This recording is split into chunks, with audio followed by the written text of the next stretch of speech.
Hello everyone, कैसे हैं आप लोग।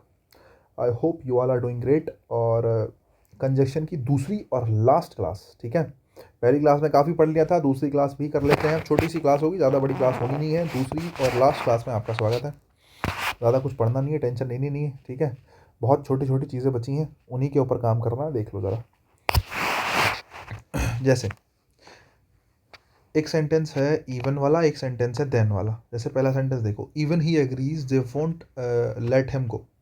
और दूसरा सेंटेंस है he received an SMS then he left for the town. समस्या एक बात पता है क्या है, यहाँ पे कंजक्शन के रूप में केवल इवन रखा है। एक सेंटेंस है ही एग्रीज, एक है दे वोंट लेट हिम गो, दो सेंटेंस है। और यहाँ कंजक्शन के रूप में केवल क्या रखा है, केवल इवन रखा है, ठीक है। दूसरा सेंटेंस है he received an SMS, he left for the town. Then यहाँ कंजक्शन के रूप में देन रखा है, लेकिन आपकी जानकारी के रूप में बता दूं, इवन और देन दोनों में से कोई भी कंजक्शन नहीं होता है।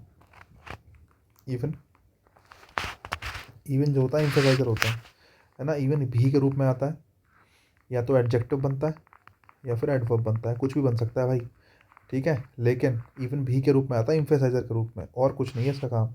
इवन के अंदर कंजक्शन बनने की क्षमताएं नहीं होती हैं। सेम गोज विद देन, ठीक है। T H E N then जो होता है वो क्या होता है, अभी ऊपर बता के आया हूँ। देन होता है एडवर्ब ऑफ टाइम। देन होता है एडवर्ब ऑफ टाइम, टाइम को दिखाने वाला एडवर्ब। अगर तुम्हें बात समझ में आई हो तो तुम्हें इतना भी समझ में आया होगा कि इस वाले ऊपर वाले दो सेंटेंसेस में कंजक्शन है ही नहीं।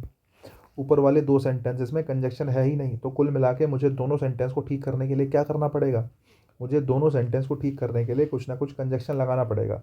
अगर कंजक्शन लगाना है तो कोई ना कोई कंजक्शन जोड़ दो। अब कंजक्शन के लिए क्या करते हैं, इवन के साथ क्या लगा देते हैं, इफ़ वैन दो, कुछ ऐसे शब्दों का प्रयोग कर लिया जाता है, ठीक है। तो अब लगा लो क्या लगाओगे आपके हिसाब से। इवन इफ़ ही एग्रीज, अगर वह एग्री भी हुआ तो भी वो उसको जाने नहीं देंगे। तो बिल्कुल सही बात है, कंडीशन वाला सेंटेंस है, इफ़ लगा लो। इवन इफ़ ही एग्रीज, तो इवन एम्फेसाइजर बन गया और कुछ नहीं है। समझ रहे हो, इवन क्या बन गया, एम्फेसाइजर बन गया। ये सेंटेंस ठीक है।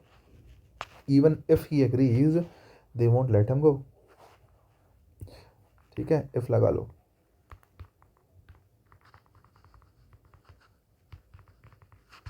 नेक्स्ट देखो, ही रिसीव्ड एन एसएमएस, उसने एक एसएमएस रिसीव किया। Then he left for the town, उसके बाद वो टाउन के लिए निकल गया। अब मैंने कहा देन से तो काम चलेगा नहीं, कुछ और लगाना पड़ेगा। तो क्या कंजक्शन लगा सकते हैं, सोचो। कि उसने एक एसएमएस रिसीव किया, ही लेफ्ट फॉर द टाउन, और उसके बाद वो टाउन के लिए चला गया। क्या करें, देखो देन तो नहीं आ सकता, समझ रहे हो नहीं, कि तुम सोचो खाली देन का यूज़ करके तुम काम चला लो, देन तो नहीं आ सकता, कुछ ना कुछ तो लगाना ही पड़ेगा। क्योंकि खाली देन जो है वो तो एडवर्ब ऑफ टाइम का काम करेगा। क्या कर सकते हैं, एंड लगा लो यार, कुछ नहीं आ रहा तो। क्योंकि दोनों काम साथ में ही होंगे almost. He received an SMS, उसने एसएमएस रिसीव किया और वो टाउन के लिए निकल गया। एसएमएस आया और टाउन के लिए निकल गया, कुछ मैसेज आया होगा, कोई खबर होगी, तुरंत टाउन चला गया। दोनों काम ऑलमोस्ट साथ में, एसएमएस आया तुरंत निकल गया। तो आपने एंड लगा दिया, सेंटेंस ठीक है। देन नहीं आएगा, एंड आ जाएगा। इतना सही है बस जानने के लिए तो, ठीक है। चलो नेक्स्ट देखो। अरे वाह, शानदार, जिंदाबाद, जबरदस्त। ये बहुत शानदार टेबल है भाई, आपका काम करेगी, बहुत शानदार, मज़ा आ जाएगा आपको। देखो भाई, आपकी जानकारी के लिए बता दें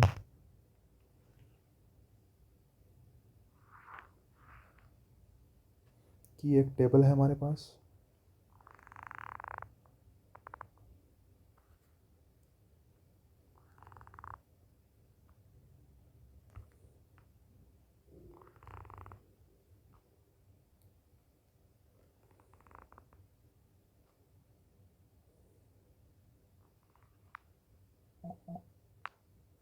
बहुत बढ़िया, टेबल हो गई हमारी कंप्लीट साहब।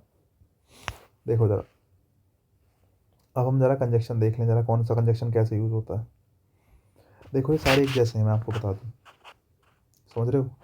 अगर तुम्हें कभी रिज़ल्ट दिखाने की ज़रूरत पड़ रही है, कि तुम्हें रिज़ल्ट दिखाना है, तो रिज़ल्ट दिखाने के लिए देयर फोर का यूज़ करो, सो का यूज़ करो, हैंस का यूज़ करो, कोई दिक्कत नहीं है। रिज़ल्ट अगर दिखाना है, क्या दिखाना है, तुम्हें सेंटेंस में रिजल्ट दिखाने के लिए कंजक्शन चाहिए, तुम्हें ऐसा लग रहा है कि कोई ना कोई रिजल्ट तुम दिखा रहे हो, तो रिजल्ट दिखाने के लिए देयरफॉर लगा लो, सो लगा लो, हैंस लगा लो, कोई फ़र्क नहीं पड़ता। तीनों में से किसी का भी यूज़ कर लो, लेकिन रिजल्ट के लिए इन तीनों में से किसी का यूज़ करना है, मान लिया। ठीक है। Same goes with what, result opposite हो। अगर कोई अपोजिट रिजल्ट हो कि पढ़ाई तो करी फिर भी पास नहीं हुआ, समझे, या फिर पढ़ाई नहीं करी फिर भी पास हो गया, अपोजिट रिजल्ट दिखाना है तो येट का यूज़ कर सकते हैं, बट का यूज़ कर सकते हैं, स्टिल का यूज़ कर सकते हैं, और नेवर द लेस का यूज़ कर सकते हैं। चारों कंजक्शन सेम है, इनमें कोई फ़र्क नहीं है, समझे, चारों कंजक्शन सेम है, कोई फ़र्क नहीं है इनमें। ठीक है, नेक्स्ट देखो। अगर तुम्हें रीज़न दिखाना है किसी चीज़ का कि रीज़न ऐसा क्यों हुआ, तो रीज़न दिखाने के लिए एज यूज़ कर सकते हो, बिकॉज यूज़ कर सकते हो, सिंस यूज़ कर सकते हो, फोर यूज़ कर सकते हो। As because since for, as because since for का यूज़ किया जा सकता है। ठीक है, नेक्स्ट देखो। अगर अपोजिट रीज़न दिखाना है, क्या दिखाना है, अपोजिट रीज़न, तुम्हें क्या दिखाना है कि कोई रीज़न है लेकिन अपोजिट रीज़न है, तो अपोजिट रीज़न दिखाने के लिए though, although, while, where as और हाउ एवर का यूज़ किया जा सकता है। ये सारे शब्द क्या दिखाते हैं, अपोजिट रीज़न दिखाते हैं, सारे के सारे शब्द क्या दिखाते हैं, अपोजिट रीज़न दिखाते हैं। ये बड़ी काम की टेबल है, बड़ी शानदार, आपको मज़ा आ जाएगा इसको पढ़ के। ठीक है। अब आपको सेंटेंस में कैसे पता चलेगा कि क्या बात हो रही है, रीज़न दिखा रहे हो, क्या दिखा रहे हो, क्या नहीं दिखा रहे हो, इस बारे में सेंटेंस में कैसे पता चलेगा, जानने के लिए देखते रहिएगा। ठीक है, आगे दिखाते हैं आपको। जैसे मैंने एक पहला सेंटेंस लिया, he got late because he had miss the bus, he got late because he had miss the bus. अब जरा एक बात बताओ, देखो जहाँ जहाँ जब हम कंजक्शन का यूज़ करते हैं ना बच्चे, तो कंजक्शन अपने बाद वाले सेंटेंस के लिए आता है, पहले वाले के लिए नहीं आता, हमेशा ध्यान रखना। ये जो कंजक्शन आया इस सेंटेंस के लिए आया है, कंजक्शन जो आया है अपने तुरंत बाद वाले सेंटेंस के लिए आया होता है। यहाँ बिकॉज लगाया तो बिकॉज इसके लिए आया है, इस वाले सेंटेंस के लिए। अब देखो ये वाला सेंटेंस है क्या, ही गॉट लेट, वो लेट हो गया क्योंकि ही मिस द बस, क्योंकि उसने बस को मिस कर दिया था। अब क्या हो सकता है बताओ, उसका लेट होना क्या है और उसका बस का मिस होना क्या है। देखो बस, ही हैड मिस द बस क्योंकि उसने बस मिस कर दी, ये चीज़ उसका रीज़न है। और उसका रिजल्ट क्या आया, उसका रिजल्ट आया कि वो लेट हो गया, समझ रहे हो, उसका रिजल्ट क्या है, वो लेट हो गया। अब एक चीज़ है, तुम कहोगे सर तुम्हें कैसे पता चला, है ना, तुम्हें कैसे पता चला। अच्छा एक बात बताओ, दो एक्शन अगर हो रहे हैं, कहीं रीज़न हो रहा है, एक एक्शन है रीज़न, एक एक्शन है रिजल्ट, है ना, रीज़न और रिजल्ट, मुझे बताओ पहले कौन सा होगा, रिजल्ट पहले आएगा या उसके पीछे का कोई रीज़न होगा उसके बाद रिजल्ट आएगा। भाई रिजल्ट हमेशा बाद में आएगा, है ना, और रीज़न जो होगा वो हमेशा पहले हुआ होगा। जो रीज़न वाला एक्शन है वो पहले होगा और रिजल्ट वाला एक्शन बाद में होगा। गलत कह रहा हूँ सही कह रहा हूँ, जल्दी बताओ। सोच के देखो, मैंने कहा एक सेंटेंस में दो एक्शन हुए, एक में रीज़न है कि वो एक्शन क्यों हुआ, उसके बाद उसका रिजल्ट आया कि ये होने की वजह से ये हो गया। तो हमेशा रीज़न वाला एक्शन पहले हुआ होगा, रिजल्ट वाला एक्शन बाद में हुआ होगा, है ना। अगर तुम समझदार हो, अगर तुम समझदार हो तो जो एक्शन बाद में होता है उसको वर्ब की सेकंड फॉर्म से दिखाते हैं, और जो पहले होता है उसको हेड प्लस वर्ब की थर्ड फॉर्म से दिखाते हैं। सही कह रहा हूँ गलत कह रहा हूँ, जल्दी बताओ, सोच के देखो। जो एक्शन पहले हुआ होता है उसको हेड प्लस वर्ब की थर्ड फॉर्म से, पहले मतलब सबसे पहले, सबसे पास्ट में जो हुआ, सबसे पहले जो हुआ वो हेड प्लस वर्ब की थर्ड फॉर्म। ठीक है, और उसके बाद में कुछ रिजल्ट आया वो वर्ब की सेकंड फॉर्म, है ना, मतलब जो सबसे पहले हुआ होता है वो पास्ट ऑफ पास्ट में, और जो उसके बाद हुआ होता है वो वर्ब की सेकंड फॉर्म से। मैं आपको टेंस में पढ़ा चुका हूँ, अब तुम खुद देख लो। हैड मिस्ड लिखा है, हैड मिस्ड, हैड मिस्ड मतलब सबसे पहले ये काम हुआ, मतलब सबसे पहले काम हुआ मतलब पहले बस छूटी है, पहले बस छूटी है, और पहले बस छूटी है तो पहले बस छूटना रीज़न हो गया, और बाद में वो क्या हो गया, लेट हो गया, ही गॉट लेट, और ही गॉट लेट ये हो गया रिजल्ट। तो रिजल्ट कब आया होगा, बाद में, बस छूट गई तभी तो रिजल्ट आया कि वो लेट हो गया, समझे कि नहीं। नेक्स्ट देखो, ही had miss the bus so he got late. चलो सेंटेंस से पहले ये तो देखो ना एक सेकंड, अगर रीज़न आया है तो रीज़न के लिए कंजक्शन चाहिए। अच्छा एक बात बताओ, बस छूटी है तो सीधी सीधी बात है लेट होगा, बस छूटी है तो क्या होगा, लेट होगा, अंडरस्टूड सी बात है। बस छूटी है तो लेट होगा ही होगा, मतलब कंजक्शन जो आप लगाएंगे वो कैसा कंजक्शन लगाएंगे, रीज़न के लिए कंजक्शन लगाएंगे, लेकिन रीज़न के लिए अपोजिट रीज़न के लिए। अरे रीज़न सेम है, समझ रहे हो, रीज़न क्या है, सेम रीज़न है, लेट हुआ है क्योंकि बस छूटी है, बस छूटी है क्योंकि लेट हुआ है। तो बाद में क्या आया, रीज़न आया, और रीज़न के लिए कंजक्शन चाहिए, और रीज़न अपोजिट नहीं है। अपोजिट तो तब होता है कि भाई उसकी बस छूट गई फिर भी वो टाइम पे पहुंच गया, तो ये अपोजिट हो गई बात, है ना, लेकिन अपोजिट नहीं है, रीज़न है ना, वो भी अपोजिट नहीं है, कैसा है, सेम रीज़न है। और रीज़न के लिए कंजक्शंस क्या है मेरे पास, देख लो, एज लगा लो, बिकॉज लगा लो, सिंस लगा लो, फॉर लगा लो, कुछ भी लगा लो भाई। मैंने क्या लगा रखा है, बिकॉज लगा रखा है। क्या बिकॉज गलत है, सही है? बिकॉज भाई बिल्कुल सही है, बिकॉज बिल्कुल सही है, और सेंटेंस भी बिल्कुल क्या है, सही है, कोई गलती नहीं है। लेकिन इसी सेंटेंस को मैंने ऐसे लिख दिया, देखना ज़रा, सेम सेंटेंस को थोड़ा बदल के लिखा गया। कैसे? ही had miss the bus so he got late. अब मैं आपसे पूछूं, क्या ये सेंटेंस ठीक है? सोच के बताओ भाई, ये सेंटेंस ठीक है, गलत है? ये भी सेंटेंस सही है। अब तुम कहोगे कैसे सर? मैंने कहा कंजक्शन अपने बाद वाले को देखता है। कंजक्शन सो रखा है और ही गॉट लेट रखा है। ज़रा देखना, सो कंजक्शन है, ही गॉट लेट जो है इसके बाद में लिखा हुआ एक सेंटेंस है। ही गॉट लेट के लिए सो ये आया होगा, है ना? एक है ही हैड मिस द बस। देखो पहले कौन सा काम हुआ होगा, सोच के देखो, लेट होने वाला या मिस होने वाला। देखो अब की बार लिखा ही हैड मिस द बस, तो ये ही हैड मिस द बस जो है ये काम पहले हुआ, क्योंकि हेड प्लस वर्ब की थर्ड फॉर्म है, तो ये काम पहले हुआ। जो काम पहले हुआ वो काम क्या होगा, वो रीज़न होगा। सीधी सीधी बात है, जो काम पहले हुआ वो क्या होगा, रीज़न होगा। जो काम पहले हुआ वो क्या होगा, रीज़न होगा। अगर ये काम रीज़न है, अगर ये काम रीज़न है, तो ये काम क्या हो गया, रिजल्ट हो गया। समझ रहे हो? एक रीज़न है तो एक रिजल्ट होगा, ये रीज़न है तो ये रिजल्ट हो गया। अब मुझे बताओ, सेम रिजल्ट है अपोजिट रिजल्ट है, सोच के देखो, सेम रिजल्ट या opposite? He had miss the बस, उसने बस मिस कर दी, सो ही गॉट लेट। क्योंकि उसकी बस मिस हो गई थी, इसलिए वो लेट हो गया। तो बस मिस हुई है तो सीधी सीधी बात है, लेट हुआ होगा, इसलिए आपने लिखा ही गॉट लेट, इसलिए वो लेट हो गया। तो बस वही कहानी है कि वो लेट हो गया, तो ही गॉट लेट। रिजल्ट भी कैसा है, अपोजिट नहीं है, कैसा रिजल्ट है, सेम रिजल्ट है। और सेम रिजल्ट के लिए क्या क्या कंजक्शन है, देख लो। रिजल्ट के लिए, सेम रिजल्ट के लिए हैंस लगा लो, सो लगा लो, देयरफॉर लगा लो, कुछ भी लगा लो। मैंने क्या चुना, सो चुना। सो यहाँ पर कंजक्शन आया है जो कि किसको दिखाने के लिए आया है, सेम रिजल्ट। किसको? Same result. और सेम रिजल्ट के लिए सो आता है, इसलिए इसमें कोई गलती नहीं है, बात बिल्कुल ठीक है। पता है क्या दोनों सेंटेंस में क्या फ़र्क है? दोनों सेंटेंस में बस इतना फ़र्क है, ये कंजक्शन आया है रीज़न के लिए, क्योंकि बाद में लिखा था ही हैड मिस द बस जो कि रीज़न है, ठीक है। और ही गॉट लेट पहले लिखा था, और मैंने आपको बताया कंजक्शन हमेशा अपने बाद वाले के लिए आता है। अभी इसी सेंटेंस को मैंने पलट के लिख दिया, ये वाला हिस्सा पहले चला गया और ये वाला हिस्सा बाद में चला गया, और कुछ थोड़ी हुआ है, बस इतना ही हुआ है। दूसरे सेंटेंस में मैंने जो कंजक्शन लगाया सो, वो लगाया ही गॉट लेट के लिए। किसके लिए? ही गॉट लेट के लिए। और ही गॉट लेट उसका लेट होना रिजल्ट है, लेकिन अपोजिट रिजल्ट नहीं है, सेम रिजल्ट है। और सेम रिजल्ट के लिए क्या आता है, सो लगा लो, देयरफॉर लगा लो, या फिर हेंस लगा लो, एक ही बात है। तीनों का मीनिंग इसलिए से निकलता है।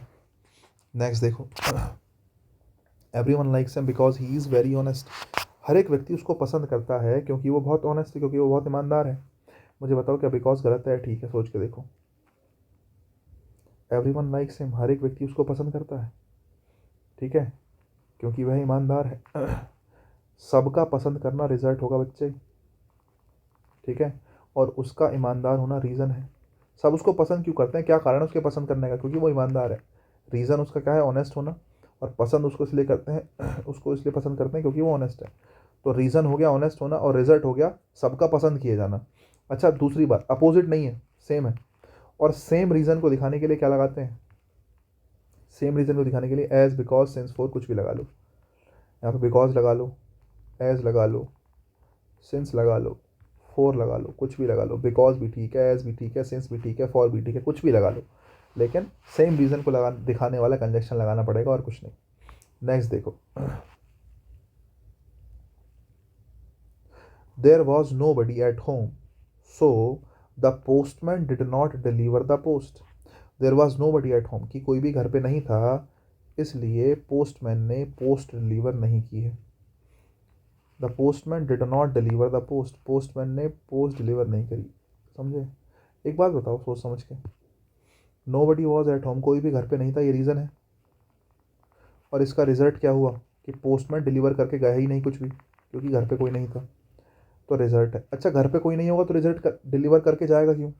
तो रिजल्ट है, लेकिन सेम रिजल्ट है ना, अपोजिट नहीं है, सेम रिजल्ट है। और सेम रिजल्ट के लिए किसका यूज़ करते हैं, देख लो भाई, सेम रिजल्ट के लिए किसका यूज़ करते हैं, देयर फोर, सो या फिर हैंस।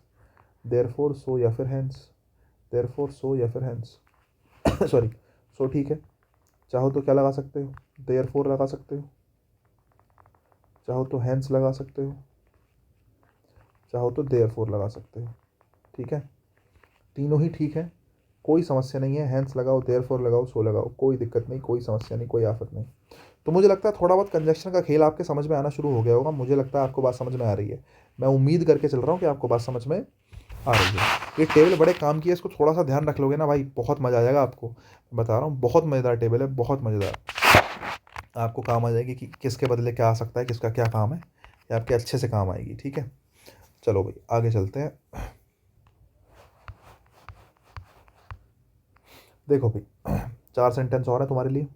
मुझे लगता है सबसे अब तुम्हारी जिम्मेदारी है इसके बाद करने का कि चारों सेंटेंस का क्या आंसर होगा। ठीक है, चारों सेंटेंस आपके लिए हैं। We will not help us, he has much money, he has much money, he will not help us, they sent him to jail, he was innocent, he is brave heart, he decided to join army. भाई देखो, एक result होगा, एक reason होगा। पहले तो result और reason decide करो। पहले तो डिसाइड करो कि क्या रिजल्ट है, क्या रीज़न है, क्या रिजल्ट है, क्या रीज़न है, ये पता करो। अच्छा ठीक है, अब देखो, ही विल नॉट हेल्प अस, कि वो हमारी मदद नहीं करेगा। ही हैज़ मच मनी, देखो रीज़न तो पैसा है ना। पहली बात तो उसके पास पैसा है। पैसा है तभी तो उसका रिजल्ट क्या आएगा, कि वो हमारी मदद करेगा या हमारी मदद नहीं करेगा। अगर उसके पास पैसे होते ही नहीं तो तुम मदद मांगते किससे, फिर तो मदद का ऑप्शन ही नहीं होता। तो रीज़न तो ये है कि उसके पास पैसे हैं, और रिजल्ट ये है कि वो हमारी हेल्प करेगा या हमारी हेल्प नहीं करेगा। अगर उसके पास बहुत पैसा है तो उसको हेल्प करनी चाहिए, लेकिन आपने लिखा नॉट हेल्प अस, वो हमारी हेल्प नहीं करेगा। अगर नहीं करेगा तो रिजल्ट है ना, जो भी रिजल्ट है, यहाँ पे रीज़न है और यहाँ पे मेरा कंजक्शन आएगा।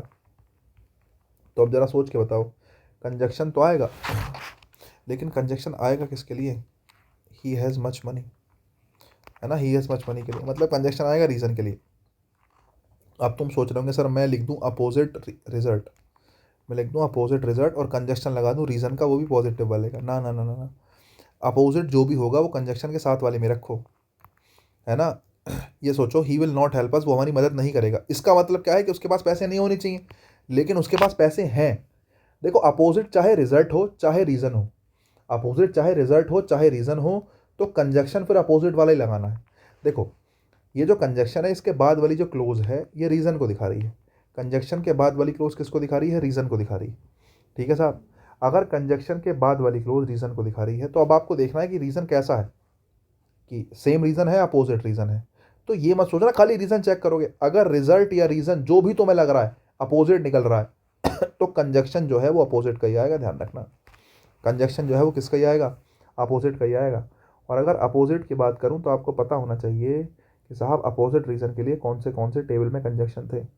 अपोजिट रीज़न के लिए though, although, while, whereas, however, ये सब मैंने लिखवाए थे। ठीक है, दो, ऑल्दो, वाइल, हाउएवर, ये सब मैंने लिखवाए थे अपोजिट रीज़न के लिए।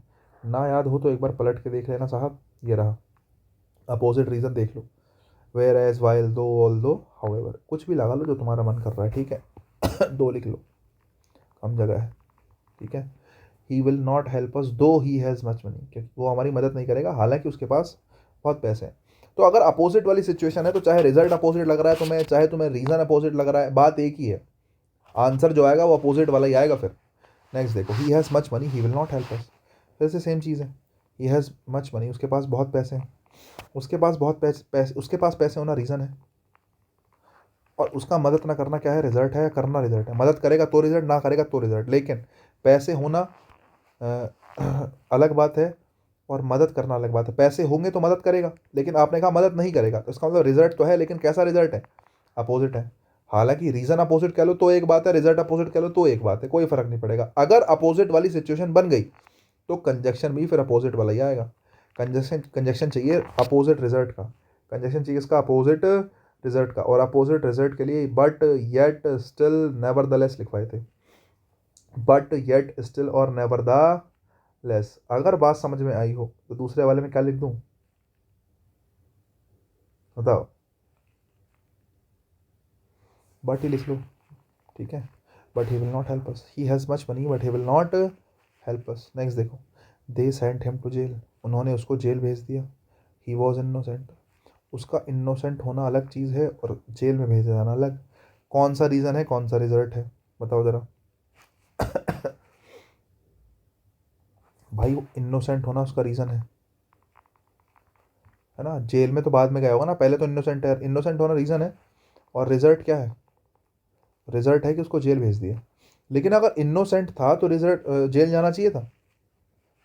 जेल जाना नहीं चाहिए था अगर इनोसेंट था तो। या फिर मैं कहूँ जेल चला गया तो उसको गिल्टी होना चाहिए था, लेकिन गिल्टी तो है नहीं, इनोसेंट है। तो रीज़न तो है, लेकिन कैसा रीज़न है? रीज़न है अपोजिट। और कंजक्शन चाहिए अपोजिट रीज़न के लिए। और अगर अपोजिट रीज़न के लिए कंजक्शन चाहिए तो तुम्हें बताया है क्या आता है अपोजिट रीज़न के लिए? Though, although, while, whereas, however. Though, although, while, whereas, however, ये सब आते हैं। और अगर ये सब आते हैं तो किसका यूज़ करोगे? दो, हाउ एवर लगा लो। However they sent him to jail, however he was innocent, कि उन्होंने उसको जेल भेज दिया, बहरहाल वो क्या था? इनोसेंट था। नेक्स्ट देखो, he is a brave heart, he decided to join army. He is a brave heart, he decided to join army. उसका ब्रेव हार्ट होना रीज़न है, तभी उसने डिसाइड करा है आर्मी ज्वाइन करना। ये मेरा क्या है? रिजल्ट है।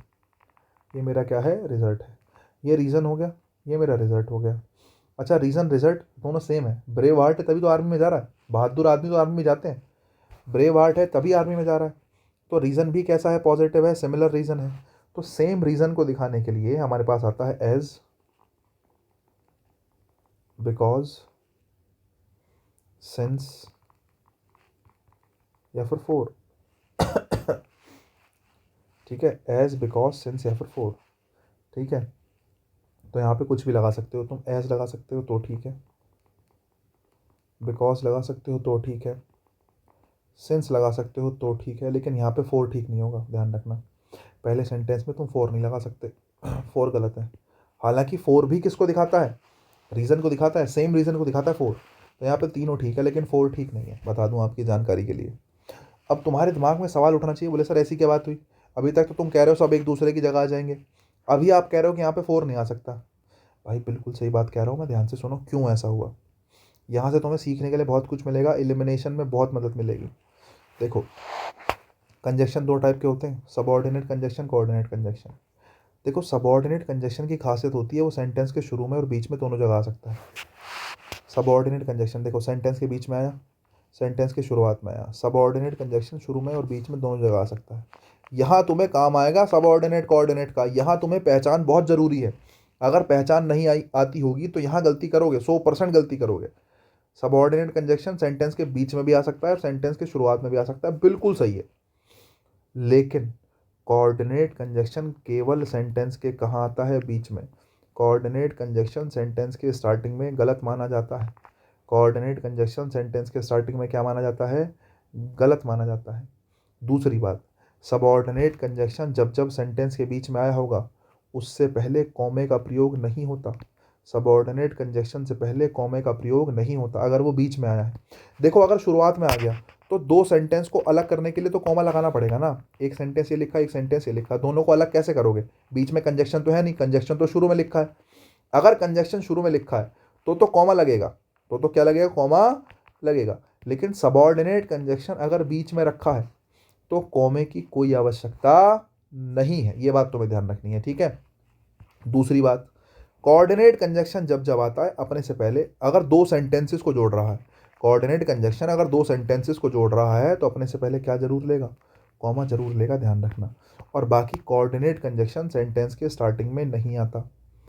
कोऑर्डिनेट कंजक्शन हमेशा सेंटेंस के कहाँ आता है? बीच में आता है। ये बात तुम्हें पता होनी चाहिए, चारों पॉइंट बहुत इंपॉर्टेंट है साहब। ये आपको एलिमिनेशन में बहुत मदद करते हैं, किताबों विताबों में लिखा नहीं मिलता इतनी बात, ठीक है। देखो ज़रा, when I open the door the wind came in, subordinate conjunction है, सेंटेंस के स्टार्टिंग में आ सकता है और जब जब आएगा तो बीच में कॉमा आएगा, ठीक है। वही सेम चीज़, द विंड केम इन शुरू में रख दिया और सबऑर्डिनेट कंजक्शन बीच में आ गया। देखो, the wind came in when I open the door, sentence बिल्कुल ठीक है, क्योंकि सबऑर्डिनेट कंजक्शन सेंटेंस के बीच में भी आ सकता है। सबऑर्डिनेट कंजक्शन सेंटेंस के बीच में भी आ सकता है, बीच में आया। और जब जब सबऑर्डिनेट कंजक्शन सेंटेंस के बीच में आता है कॉमे की ज़रूरत नहीं होती है, और कॉमा लगा भी नहीं है, देखो सेंटेंस ठीक है। अब नेक्स्ट देखो, Ram help the poor man and he also gave him some money. Ram help the poor man, Ram ने गरीब आदमी की सहायता करी। He also gave him some money, उसने उसको कुछ पैसे भी दिए, ठीक है। आपने एंड लगाया, एंड कैसा कंजक्शन है? कोऑर्डिनेट कंजक्शन है।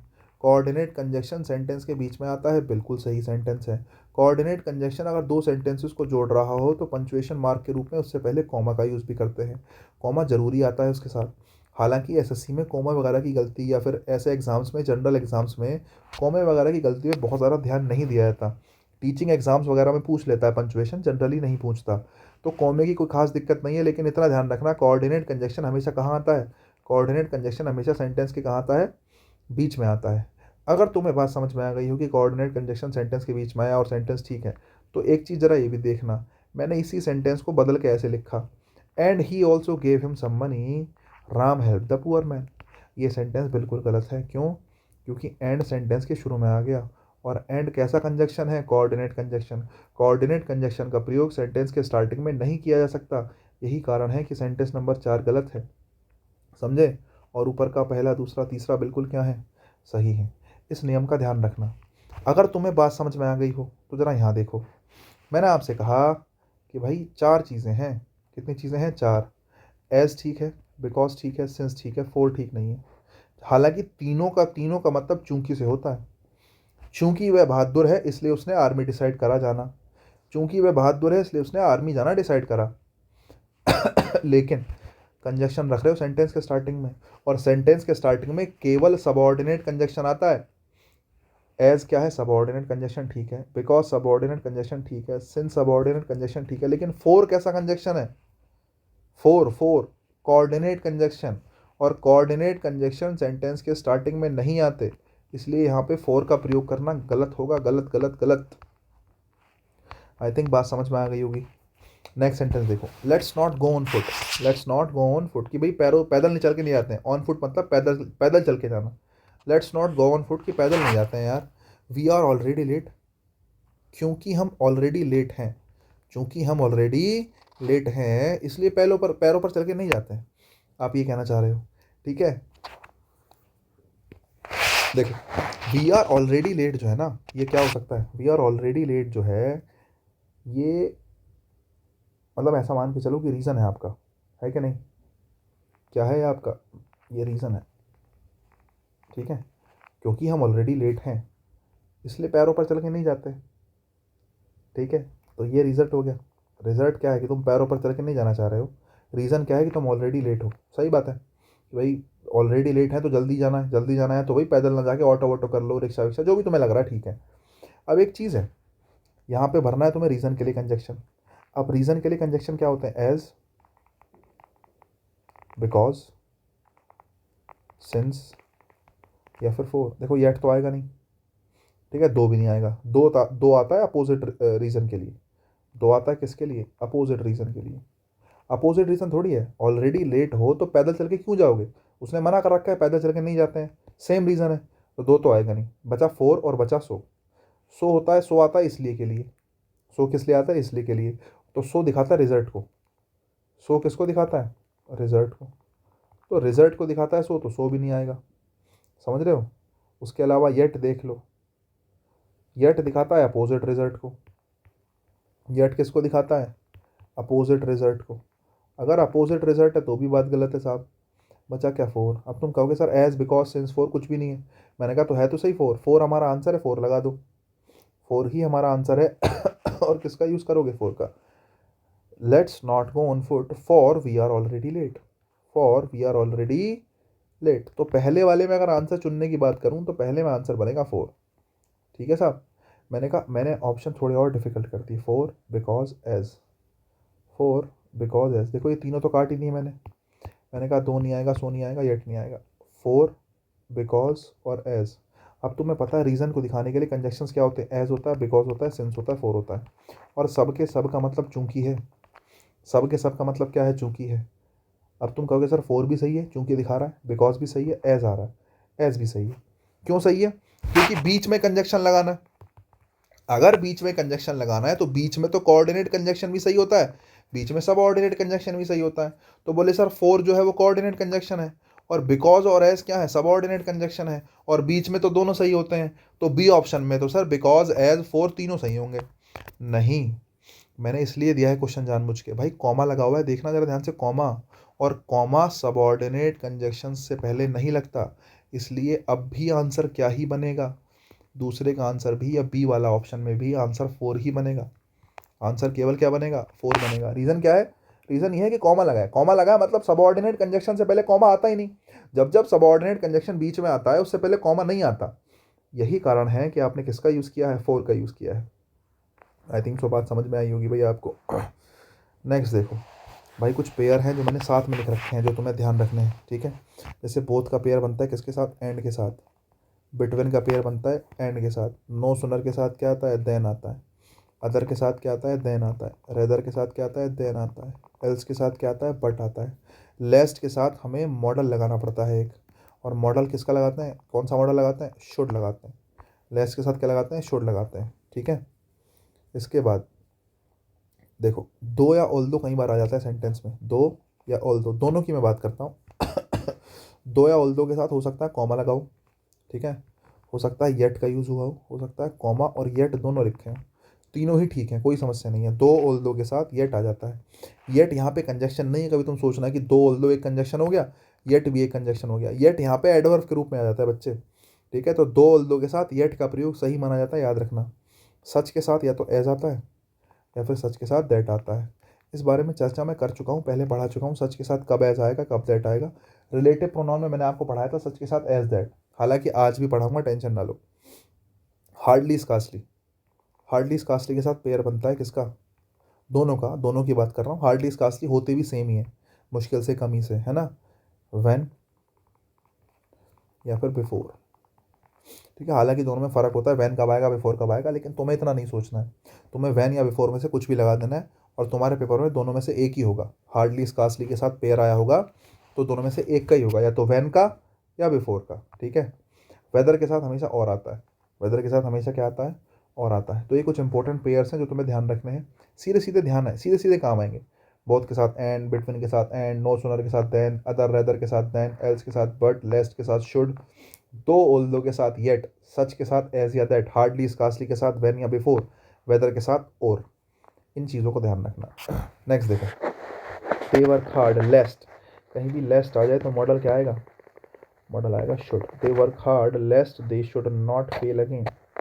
नेक्स्ट देखो, the man ran fast lest he miss the bus, lest he miss the बस। देखो, लेस्ट ही मिस द बस गलत है। एक तरीका है lest he should, lest he should miss the bus. Lest का मतलब पता क्या होता है, लेस्ट का मतलब होता है कहीं ऐसा ना हो, कहीं ऐसा ना हो। तो लेस्ट निगेटिव शब्द होता है, इसमें ऑलरेडी ना आया हुआ होता है।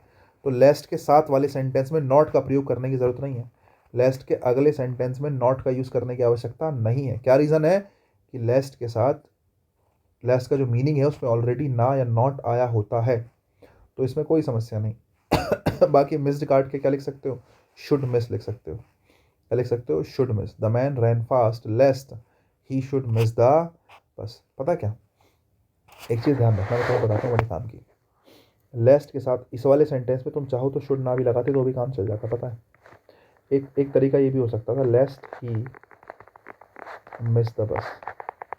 देखो, लेस्ट के साथ शुड आए या ना आए, अगर शुड आया तो अच्छी बात है, लेकिन शुड नहीं आया तो हमेशा लेस्ट के साथ वर्ब की फर्स्ट फॉर्म रखी जाएगी। लेस्ट के साथ हमेशा वर्ब की कौन सी फॉर्म रखी जाती है, फर्स्ट फॉर्म। और इसमें एस ई एस कभी नहीं लगेगा, ध्यान रखना। चाहे ही आया हो, चाहे वी आया हो, चाहे शी आया हो, चाहे इट आया हो, चाहे सब्जेक्ट सिंगुलर हो, चाहे सब्जेक्ट प्लूरल हो, लेस्ट के साथ जो वर्ब रखी जाती है ना, हमेशा वर्ब की फर्स्ट फॉर्म में रखी जाती है। जैसे ही है तो ही मिस होगा या ही मिसेज होगा, सोच के देखो।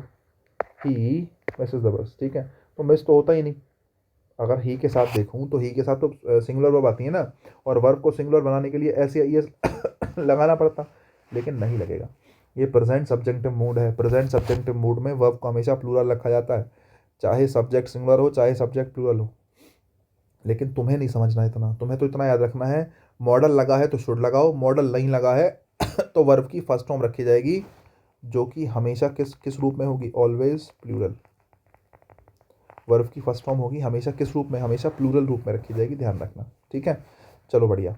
दो आया, दो के साथ बट आया, याद रखना, दो के साथ बट लगाएगा वो, ऑल दो या दो के साथ बट लगा के देगा, भटकना नहीं है। किसका यूज़ करो, येट का। हार्डली स्कार्सली के साथ देन लगा के देखना देगा, भटकना नहीं है। किसका यूज़ करो, वैन का। हार्डली या स्कार्सली के साथ किसका यूज़ करो, व्हेन का या फिर बिफोर का, सीधी सी बात, ठीक है। नेक्स्ट देखो, सच दैट और सच एज। सच के साथ जब एज आता है तो वो रिलेटिव प्रोनाउन बना होता है।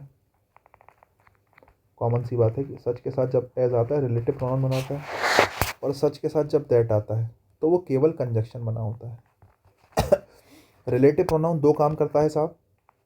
रिलेटिव प्रोनाउन एक तो सब्जेक्ट या ऑब्जेक्ट बनता है, साथ में कंजक्शन बनता है, और केवल कंजक्शन चाहिए तो दैट लगा लो। इससे आसान बात नहीं हो सकती, इससे आसान भाषा में समझा नहीं जा सकता। सच के साथ एज और दैट दोनों आते हैं। सच के साथ जब एज आता है तो वो रिलेटिव प्रोनाउन बनता है, और रिलेटिव प्रोनाउन जब वो बनता है तो वो कंजक्शन का काम तो करता ही करता है, साथ में या तो सब्जेक्ट बनता है या ऑब्जेक्ट बनता है। अब तुम अपने सेंटेंस को पढ़ो और समझो कि तुम्हारे सेंटेंस में किस किस चीज़ की वैकेंसी है।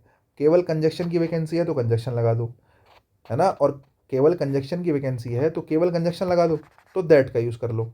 अगर आपको लगता है कंजक्शन के साथ सब्जेक्ट या ऑब्जेक्ट भी चाहिए कोई एक, तो फिर रिलेटिव प्रोनाउन के रूप में एज लगा दो। इतना ही करना और कुछ नहीं करना। देखो, it is such a question that even teachers got confused. ये एक ऐसा क्वेश्चन है कि टीचर्स भी कन्फ्यूज हो गए। It is such a question, एक sentence, even teachers got confused, teacher got confused, sentence ये भी पूरा, teachers got confuse, teacher confuse हो गए। ये एक ऐसा क्वेश्चन है, समझे। दो सेंटेंस पूरे हैं, बस दो सेंटेंस को जोड़ने के लिए क्या चाहिए, कंजक्शन। तो सच के साथ क्या आ गया, दैट आ गया। अगला सेंटेंस देखो, it is such a question, एक सेंटेंस ये हो गया। कन्फ्यूजेज इवन टीचर्स, जो किसको कन्फ्यूज करता है, टीचर्स को भी कन्फ्यूज करता है। कन्फ्यूजेज वर्ब है, और वर्ब का ऑब्जेक्ट क्या है, टीचर्स। वर्ब का ऑब्जेक्ट क्या है, टीचर्स। वर्ब और वर्ब का क्या है, ऑब्जेक्ट है। सब कुछ तो तुम्हारे पास है लेकिन सब्जेक्ट नहीं है। कन्फ्यूजिव वर्ब का सब्जेक्ट है, नहीं है। एक तो सब्जेक्ट चाहिए, दो सेंटेंस को जोड़ने के लिए कंजक्शन चाहिए और सब्जेक्ट चाहिए। कंजक्शन और सब्जेक्ट दोनों चाहिए तो रिलेटिव प्रोनाउन रख लो। तो हमने दैट की जगह क्या रख लिया, एज रख लिया। इतना ही तो करना, और क्या करना है। He is such a nice person as never tells lie. Tells lies, tells verb है, उसका ऑब्जेक्ट लाइज है। वर्ब के पास सब्जेक्ट नहीं है, नेवर तो एडवर्ब होता है। वर्ब को अपना सब्जेक्ट चाहिए, और साथ में दो सेंटेंस जोड़ने के लिए क्या चाहिए, कंजक्शन प्लस सब्जेक्ट। इसलिए किसका यूज़ करा, एज का, जो कि बिल्कुल सही है। नेक्स्ट देखो, he such a nice person that every one likes him. Such आया है, every one likes him, verb से पहले सब्जेक्ट एवरी वन, वर्ब के बाद ऑब्जेक्ट क्या, हिम। सब्जेक्ट ऑब्जेक्ट दोनों हैं, ये सेंटेंस भी पूरा, ये सेंटेंस भी पूरा। मतलब सब्जेक्ट ऑब्जेक्ट तो पूरा है लेकिन दो सेंटेंस को जोड़ने के लिए केवल कंजक्शन चाहिए, और जब जब केवल कंजक्शन चाहिए तो फिर सोचना समझना है ही नहीं, केवल किसका यूज़ कर दो, दैट का। सेंटेंस बिल्कुल ठीक है। सच एज और सच दैट, मुझे लगता है समझ में आया होगा। देखो, ये बात तो मैं कब से पढ़ाता आया हूँ, तुम्हें पिछली क्लास में ही बहुत पढ़ाया है कि TWO2 के साथ टू प्लस वर्ब की फर्स्ट फॉर्म, और सो के साथ किसका यूज़ करते हैं, दैट का। He is too weak to walk, बिल्कुल सही है। TWO2 नेगेटिव कॉन्टेक्स्ट के शब्दों के साथ ही आता है। ही is so weak that he can not walk, ये इसका ट्रांसफॉर्मेशन है, सो के साथ किसमें, दैट में। TWO2 नेगेटिव होता है इसलिए इसके साथ नॉट हमने यहाँ पे लगा दिया। सेंटेंस दोनों ही क्या है, ठीक है। नेक्स्ट सेंटेंस देखो, he is so lazy that he can finish no work in time. He is so lazy, so के साथ किसका यूज़ किया, दैट का यूज़ किया। इतना ही समझाना चाह रहे हैं। नेक्स्ट देखो, we are too happy to meet you. TWO2 के साथ पॉजिटिव डिग्री का शब्द रखना गलत हो जाएगा, मीनिंग गलत निकलेगा। We are too happy to meet you का मतलब है हम इतने खुश हैं कि हम तुमसे मिलना नहीं चाहते। We are too happy to meet you मतलब हम इतने खुश हैं कि हम तुमसे मिलना नहीं चाहते। इसलिए यहाँ से टू हटाओ और किसका यूज़ करो, वेरी का। We are very happy to meet you, कि हम बहुत खुश हैं तुमसे मिलके, है ना। जैसे मैंने कहा, we are very busy to meet you, हम बहुत बिजी हैं तुमसे मिलने के लिए। देखो, किसी का बिजी होने का मतलब है वो तुमसे मिलना नहीं चाहता। किसी के बिजी होने का मतलब है वो तुमसे मिलना नहीं चाहता। देखो, एक चीज़ देखा करो, तुम इसको इन्फिनेटिव पे लेके जाओ, है ना। हम बहुत खुश हैं, अगर तुम खुश हो तो मिलना चाहोगे कि नहीं मिलना चाहोगे, है ना। तुम इन्फिनेटिव को देखो, तुम इन्फिनेटिव का मीनिंग कैसा रखना चाहोगे, पॉजिटिव या नेगेटिव। आपने कहा we are too happy to meet you, हम बहुत खुश हैं टू मीट यू, तुमसे मिलकर। इसका मतलब मिलना तुम पॉजिटिव रखना चाहते हो, है ना। मिलना तुम कैसे रखना चाहते हो, पॉजिटिव। अगर मिलना पॉजिटिव रखना चाहते हो तो यहाँ से टू हटाओ, वेरी लिखो। नेक्स्ट देखो, आपने कहा वी आर वेरी बिजी, हम बहुत बिजी हैं टू मीट यू। अगर तुम बिजी हो तो इन्फिनेटिव को देखो, अगर तुम बिजी हो तो तुम मिलना चाहोगे, अगर तुम बिजी हो तो मिलना नहीं चाहोगे। अगर तुम मिलना नहीं चाहोगे तो इन्फिनेटिव को रखोगे नेगेटिव, और अगर इन्फिनेटिव को नेगेटिव रखोगे तो भाई वेरी की ज़रूरत नहीं है, फिर तो टू ही रखा जाएगा। इन्फिनेटिव नेगेटिव कब बनेगा, वेरी से थोड़ी बनेगा, नेगेटिव तो टी डबल टू से बनेगा। बस यही कारण है कि वेरी हटेगा और टू लगाया जाएगा।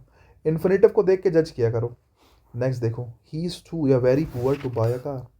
अब देखो, ये देखो, बाय को पॉजिटिव रखना है नेगेटिव। अगर कोई व्यक्ति गरीब है तो वो गाड़ी खरीद पाएगा या नहीं खरीद पाएगा? नहीं खरीद पाएगा। अगर नहीं खरीद पाएगा तो टू बाय को नेगेटिव रखना है, और नेगेटिव रखना है तो वेरी नहीं, क्या सही है, टू सही है। He is too poor to buy a car, he is too poor to buy a car, कि वह बहुत गरीब है गाड़ी खरीदने के लिए, वह गाड़ी खरीद नहीं सकता। ठीक है, ये वाली बात तो मैं बता चुका हूँ, टू या वेरी आता है, कोई दिक्कत की बात ही नहीं है। नेक्स्ट देखो, अब यहाँ से पता क्या है, यहाँ से एक चीज़ और समझनी है। कई बार टू प्लस वर्ब की फर्स्ट फॉर्म की जगह to plus be plus verb की थर्ड फॉर्म आ जाती है। ये इसलिए आ जाती है क्योंकि ये एक्टिव मीनिंग होता है, और ये कैसा मीनिंग होता है, ये पैसिव मीनिंग होता है। अगर मीनिंग एक्टिव रखना है तो टू प्लस वर्ब की फर्स्ट फॉर्म रख दो, अगर मीनिंग पैसिव रखना है तो टू बी प्लस वर्ब की थर्ड फॉर्म रख दो। अब आप कहोगे सर मुझे कैसे पता चलेगा कब एक्टिव है कब पैसिव है? अरे मैंने कहा इसीलिए तो मैं बैठा हूँ यार, मैं बताऊँगा कब एक्टिव कब पैसिव। मैं हूँ तो सही, कब एक्टिव कब पैसिव मैं बताऊँगा, कोई दिक्कत की बात नहीं है। ध्यान से सुनो, this bag is too heavy to lift, ये सेंटेंस गलत है बच्चे, और ये सेंटेंस सही है। यहाँ पर टू लिफ्ट का प्रयोग गलत है, टू लिफ्ट का प्रयोग गलत है। टू लिफ्ट की जगह आएगा to be lifted. This bag is too heavy to be lifted, ये सेंटेंस सही है। अब ऐसी क्या मजबूरी पड़ गई कि टू लिफ्ट की जगह टू बी लिफ्टेड करा, है ना, टू लिफ्ट की जगह टू बी लिफ्टेड करा। भाई मजबूरी बस इतनी सी पड़ी है क्या, कि इन्फिनेटिव को अपना एक्शन करने वाला डूअर नहीं मिला। इन्फिनेटिव को अपना एक्शन करने वाला क्या नहीं मिला, डूअर नहीं मिला।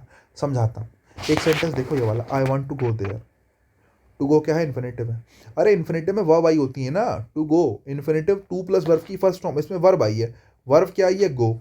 अगर गो वर्ब है तो गो है तो वर्ब ही ना, और वर्ब हमेशा ढूंढती है एक्शन करने वाले को। वर्ब मतलब क्या, verb is an action word, verb हमेशा एक्शन करने वाले को ढूंढेगी। इन्फिनेटिव टू गो लिखा, इससे पहले कौन एक्शन कर सकता है साहब, आई। तो I want to go there मतलब जाने का काम कौन करेगा, आई करेगा। I want to play this game, मैं इस गेम को खेलना चाहता हूँ।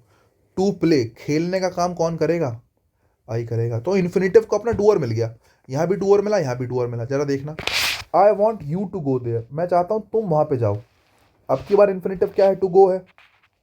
अब की बार इन्फिनेटिव क्या है, टू गो है। अब टू गो से पहले दो लोग रखे हैं, यू और आई। कई बार एक से ज़्यादा डूअर मिल जाते हैं, कई बार एक से ज़्यादा डूअर मिल जाते हैं। अगर एक से ज़्यादा डूअर मिल जाए तो ऐसी सिचुएशन में इन्फिनेटिव हमेशा अपने पास वाले डूअर को पकड़ता है। तो टू गो का एक्शन यू भी कर सकता है, तुम भी जा सकते हो, और जा मैं भी सकता हूँ। लेकिन इन्फिनेटिव कभी भी दूर वाले डूअर को नहीं पकड़ेगा, इन्फिनेटिव अपने पास में देखेगा। मेरे पास में कौन रखा है, टू गो के पास में रखा है यू, टू गो के पास में रखा है यू, और इसका डूअर कौन ही हो जाएगा, यू हो जाएगा। अब की बार आई डूअर नहीं है, यू डूअर है। मीनिंग निकाल लो, I want you to go there, मैं चाहता हूं तुम वहां पर जाओ, मैं चाहता हूं तुम वहां पर जाओ। तो जाने का काम कौन करेगा, तुम करेगा। यही रीज़न है कि ये सेंटेंस भी ठीक है।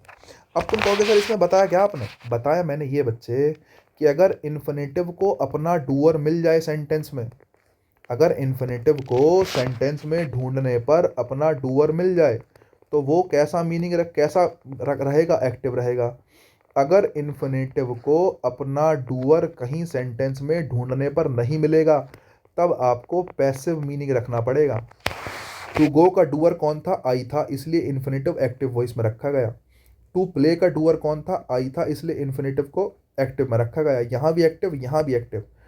टू गो का डूअर यू था, इसलिए इसको एक्टिव में रखा गया। लेकिन जरा देखना, टू लिफ्ट, टू लिफ्ट मतलब उठाना, उठाने का काम कौन करेगा, हैवी टू इज या बैग। क्या उठाने का काम करने के लिए कोई व्यक्ति है शुरू में, बताओ कौन है, कौन करेगा उठाने का काम? क्या उठाने का काम बैग कर लेगा, बैग खुद को उठा लेगा, पॉसिबल है? अरे टू लिफ्ट इन्फिनेटिव के पास डूअर ही नहीं है, और अगर इन्फिनेटिव के पास डूअर नहीं है तो उसको एक्टिव नहीं किस में रखना पड़ेगा, पैसिव वॉइस में। यही कारण है कि सेंटेंस में टू लिफ्ट गलत है और to lifted, to be lifted क्या है, सही है। नेक्स्ट सेंटेंस देखो, जैसे मैं एक सेंटेंस देता हूँ ये वाला, this offer is, this offer is too good to believe. ये ऑफर जो है बहुत ज़्यादा अच्छा है, टू बिलीव मतलब विश्वास करने के लिए, इतना अच्छा है कि इस पर विश्वास नहीं कर सकते। अब देखो टू बिलीव या टू बी बिलीव्ड, ध्यान से देखो। अब मुझे देखो, मैं तो कह रहा हूँ इन्फिनेटिव भी ठीक है, लेकिन बिलीव करने के लिए सब्जेक्ट है। बिलीव कौन करेगा? गुड बिलीव करेगा, टू बिलीव करेगा, इस बिलीव करेगा, या ऑफर बिलीव करेगा? अरे बिलीव तो कोई व्यक्ति करेगा ना। बिलीव करने के लिए कोई पर्सन रखा हुआ है? कोई पर्सन नहीं है सेंटेंस में। और अगर कोई पर्सन है ही नहीं, तो बिलीव करने का एक्शन करेगा कौन? बिलीव करने का एक्शन कोई नहीं कर सकता, इसका एक्शन करने वाला है ही नहीं शुरुआत में। और अगर एक्शन करने वाला शुरुआत में नहीं है, तो सेंटेंस एक्टिव में नहीं, किसमें बनेगा? पैसिव में। तो टू बिलीव नहीं आएगा, टू बी बिलीव्ड। क्या आएगा? To be believed, to be believed. बहुत बढ़िया। एक लास्ट सेंटेंस देखो, ये अच्छा सेंटेंस है, भारी भी है, ठीक है। He is too intelligent to deceive. वह इतना इंटेलिजेंट है कि उसको धोखा नहीं दिया सकता। ही इज टू इंटेलिजेंट, वो इतना इंटेलिजेंट है कि उसको धोखा नहीं दे सकते हो, ठीक है। तो टू डिसीव, मुझे बताओ धोखा देने का काम कौन करेगा? क्या ही खुद को धोखा देगा? तुम कह रहे हो ही इज टू इंटेलिजेंट, वह बहुत बुद्धिमान है, इतना बुद्धिमान है कि उसको धोखा दिया नहीं जा सकता। तो धोखा देना, टू डिसीव, धोखा देने का काम कौन करेगा? क्या धोखा ही देगा? सोच के देखो। अरे कोई व्यक्ति अपने आप को खुद को कैसे धोखा दे देगा? ही खुद को कैसे धोखा दे देगा? ही तो इंटेलिजेंट है ना। ही इतना इंटेलिजेंट है कि उसको धोखा नहीं दिया सकता। यहाँ पर सेंटेंस में धोखा देने का काम कोई और करेगा, थर्ड पर्सन। धोखा देने का काम कोई थर्ड पर्सन करेगा, कोई और करेगा। इसलिए टू डिसीव नहीं, क्या आएगा? To be deceived. He is too intelligent to be deceived, कि उसको धोखा दिया नहीं जा सकता, वो बहुत इंटेलिजेंट है। तो टू बी डिसीव्ड धोखा देने के लिए डूअर नहीं है। धोखा देगा कौन? ही थोड़ी देगा, ही खुद को धोखा थोड़ी दे देगा। तो टू डिसीव का डूअर कोई और होगा, जो यहाँ पे मेंशन नहीं है। कोई और डूअर है जो धोखा देगा। यही कारण है कि यहाँ पे इन्फिनेटिव की जगह, इन्फिनेटिव के एक्टिव की जगह पैसिव रखा गया है, ठीक है। लास्ट पेज है समझने के लिए, देखो ज़रा। देखो एज के साथ एज आता है, सो के साथ एज आता है, बाकी एज पॉजिटिव में आता है और नेगेटिव दोनों में आता है। सो एज केवल नेगेटिव में आता है, ध्यान रखना, ठीक है। They are as wise as you, और they are not as wise as you, ठीक है। एज वाइज एज यू और not as wise as you. हालांकि जो दूसरा वाला सेंटेंस है, इसमें सो या एज कुछ भी रख लो। They are so wise as you, sorry, they are not so wise as you, या they are not as wise as you, दोनों ही बातें क्या होंगी? सही होंगी। लेकिन ऊपर वाले सेंटेंस में केवल एज आ सकता है, क्योंकि ऊपर वाला सेंटेंस कैसा है? पॉजिटिव है। और पॉजिटिव सेंटेंस में केवल क्या आता है? एज आता है। नीचे वाला सेंटेंस नेगेटिव है। अगर नेगेटिव सेंटेंस है तो सो एज भी ठीक है, और एज भी क्या है? ठीक है, ध्यान रखना, ठीक है। नेक्स्ट देखो, चैप्टर पूरा हो गया क्या? बताओ जल्दी। चैप्टर पूरा ही हो गया। एक दो बातें और हैं देखने की, समझने की, जरा देखो। देखो, अगर जोड़ने वाला सेंस है ना, तो एंड का यूज़ करते हैं।